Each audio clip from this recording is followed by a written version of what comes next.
RCB ಗೆಲುವಿನ ಹಿನ್ನೆಲೆಯಲ್ಲಿ ಆದಂತ ಕಾಲ್ತುಳಿತ 11 ಜನರ ದಾರುಣ ಸಾವು ಇದರೆಲ್ಲರ ಹಿನ್ನೆಲೆಯನ್ನ ನಾನು ನೋಡ್ತಾ ಇದ್ದೆ, ಗಮನಿಸ್ತಾ ಇದ್ದೆ. ನಾನು ಕೂಡ ಈ ರಾಜ್ಯದ ಗೃಹ ಸಚಿವನಾಗಿ ಕೆಲಸ ಮಾಡಿದ್ದೇನೆ.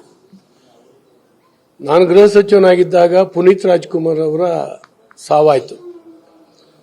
ಕೇವಲ 2.5 ಗಂಟೆ ಒಳಗಾಗಿ ಅಧಿಕಾರಿಗಳ ಜೊತೆನಲ್ಲಿ ಸಮಾಲೋಚನೆ ಮಾಡಿ ಈ ರಾಜ್ಯದಲ್ಲಿ ಎಲ್ಲಿ ರಾಜ್ಕುಮಾರ್ ಅವರು ತೀರ್ಕೊಂಡಾಗ ಗಲಭೆ ಆಗಿತ್ತು ಆ ಎಲ್ಲಾ ಸ್ಥಳಗಳಿಗೂ ಕೂಡ ಬಂದೋಬಸ್ತ್ ಮಾಡುವಂತ ಕೆಲಸ ಮಾಡಿದ್ರು. ಇಡೀ ರಾಜ್ಯದಲ್ಲಿ ಇರತಕ್ಕಂತ ಪೊಲೀಸ್ ವ್ಯವಸ್ಥೆಯಲ್ಲಿ ಸುಮಾರು 35-40% ಪೊಲೀಸು ಬೆಂಗಳೂರೊಳಗಿದೆ. ಇವರಿಗೆ ಬಂದೋಬಸ್ತ್ ಮಾಡಲಿಕ್ಕೆ ಏನೂ ತೊಂದರೆ ಆಗ್ತಿರಲಿಲ್ಲ. ಹೋಮ್ ಮಿನಿಸ್ಟ್ರು, ಮುಖ್ಯಮಂತ್ರಿ, ಉಪಮುಖ್ಯಮಂತ್ರಿಗಳು ಸೇರಿ ಸಮಾಲೋಚನೆ ಮಾಡಿ ಅದನ್ನು ಮಾಡಬೇಕಾಗಿತ್ತು. ಮೊದಲನೇ ದಿವಸ ರಾತ್ರಿನೇ ಕಪ್ಪು ಗೆಲುವು ಆಯ್ತು ಅಲ್ಲ, ಆವಾಗಿಂದಲೇ ಒಂದು ಜನ ಒಂಥರ ಉನ್ಮತ್ತ ಸ್ಥಿತಿನಲ್ಲಿದ್ರು. We at East Point Group of Institutions offer a wide range of courses that provide limitless opportunities, building skills over 2 decades.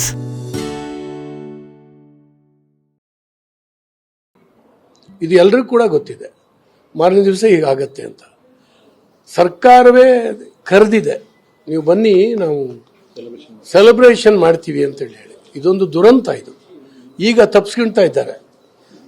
ಜನರನ್ನ ನೀವೇ ಕರೆದು ಜನರಿಗೆ ಬಂದೋಬಸ್ತು ರಕ್ಷಣೆ ಕೊಡದೆ ಹೋದ್ರೆ ಅದರ ನಿಜವಾದಂತ ಕಲ್ಪ್ರಿಟ್ ನೀವೇನೆ.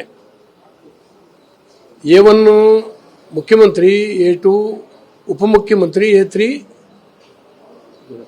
ಗೃಹ ಸಚಿವರಾಗ್ತಾರೆ. ಯಾಕೆ ಮಾಡ್ಲಿಕ್ಕೆ ಆಗ್ಲಿಲ್ಲ? ಒಂದು ಆಂಬ್ಯುಲೆನ್ಸ್ ಇಡ್ಲಿಲ್ಲ, ಅಲ್ಲಿ ಒಂದು ಫೈರ್ ವ್ಯಾನ್ ಇಡ್ಲಿಲ್ಲ, ಒಂದು 3 KSRP ವ್ಯಾನ್ ಇಟ್ಕೊಂಡು ನೀವು ಮ್ಯಾನೇಜ್ ಮಾಡ್ಲಿಕ್ಕೆ ಹೇಳಿದ್ರೆ ಏನಾಗ್ಬೋದು? ನನಗೆ ಗೊತ್ತಿದ್ದ ಹಾಗೆಯೇ ಪೊಲೀಸ್ ಮುಖ್ಯಾಧಿಕಾರಿಗಳು ಮಾಡ್ಲಿಕ್ಕೆ ಆಗೋದಿಲ್ಲ ಅಂತ ಹೇಳಿದ್ದಾರೆ.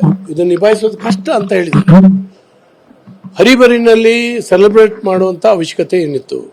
ಮತ್ತೆ ಇಡೀ ದೇಶದ ಟೀಮ್ ಏನು ಗೆದ್ದಿದ್ದಲ್ಲ, ಅದು ಯಾವುದೋ ಅಂತಾರಾಷ್ಟ್ರೀಯ ಮಟ್ಟದ ಕಪ್ಪನ್ನ ಗೆದ್ದಿದ್ದಲ್ಲ. ಕೇವಲ ಇದೊಂದು ಕಮರ್ಷಿಯಲ್, ಪ್ಯೂರ್ಲಿ ಕಮರ್ಷಿಯಲ್ ಆಗಿರುತ್ತೆ. ಯಾರಾದ್ರು ಹಣ ಮಾಡ್ಲಿಕ್ಕೋಸ್ಕರ ಮಾಡಿರ್ತಕ್ಕಂಥದ್ದು. ಕರ್ನಾಟಕ ಟೀಮ್ ಗೆದ್ದಿದ್ರೆ, ರಣಜಿನೋದ್ ಯಾವ್ದಾದ್ರು ಗೆದ್ದಿದ್ರೆ ನಾವ್ ಹೇಳ್ಬೋದಾಗಿತ್ತು. ಇಡೀ ಕರ್ನಾಟಕದವರು ಅದರಲ್ಲಿ 2 ಜನ ಇದ್ದಾರೆ, ಆಟ ಆಡಿದ್ದಾರೆ, ಬಿಟ್ಟರೆ ಬೇರೆ ಯಾರಿಲ್ಲ. ಆದ್ರಿಂದ ಇದರ ಹೊಣೆಗಾರಿಕೆಯನ್ನ ಯಾರೋ 5 ಜನ ಪೊಲೀಸ್ ಅಧಿಕಾರಿಗಳನ್ನ ಸಸ್ಪೆಂಡ್ ಮಾಡೋದ್ರ ಮೂಲಕ ಅವ್ರ ತಲೆ ಮೇಲೆ ಹಾಕಿ ನೀವು ಸೇಫ್ ಆಗ್ಲಿಕ್ಕೆ ಆಗೋದಿಲ್ಲ. ನಿಮ್ಮ ಹೃದಯ ಮುಟ್ಟಿ ನೋಡ್ಕೊಳ್ಬೇಕು ಮುಖ್ಯಮಂತ್ರಿಗಳು, ನೀವು ಮಾಡಿದ ಇದು ನೀವು ಕೆಟ್ಟತನ ಏನು ಅಂತ ಹೇಳಿ. 11 ಜನರ ಸಾವಿಗೆ ನೀವೇ ಕಾರಣ, ನಿಮ್ಮ ಸರ್ಕಾರವೇ ಕಾರಣ. ನೀವು ಇಷ್ಟೊತ್ತಿಗಾಗಲೇ ಜನರ ಕ್ಷಮೆ ಕೇಳಬೇಕಾಗಿತ್ತು, ಏನೂ ಮಾಡಲಿಲ್ಲ. ನೀವೇನೇನೋ ಮಾಡ್ತೀರಿ. ಇವತ್ತು ಸಿಟ್ಟಿಂಗ್ ಜಡ್ಜ್ ನೇತೃತ್ವದಲ್ಲಿ ಎನ್ಕ್ವೈರಿಯನ್ನ ಮಾಡಬೇಕಾಗಿತ್ತು. ಅದು ಬಿಟ್ಕೊಂಡು ನೀವೇನೇನೋ ಮಾಡಿ ಯಾರ್ದೋ ಮೇಲೆ ಹಾಕಿ ಜನರ ಕಣ್ಣರಿಸುವಂತ ತಂತ್ರ ಮಾಡ್ತೀರಿ. ನಾವು ಬಿಜೆಪಿ ಅವರು ಮಾತಾಡಿದ್ರೆ ಪಾಲಿಟಿಕ್ಸ್ ಮಾಡ್ತೀರಿ ಅಂತ ಹೇಳ್ತೀರಿ. ನಾವು ವಿರೋಧ ಪಕ್ಷವಾಗಿ ಇವತ್ತು ಕೇಳೋದೇ ಪಾಲಿಟಿಕ್ಸ್. ಅದು ನಿಮ್ಮನ್ನು ಯಾರು ಕೇಳಬಾರ್ದು, ನೀವು ಮಾಡಬಾರ್ದು ಮಾಡ್ತಾ ಇದ್ದೀರಿ.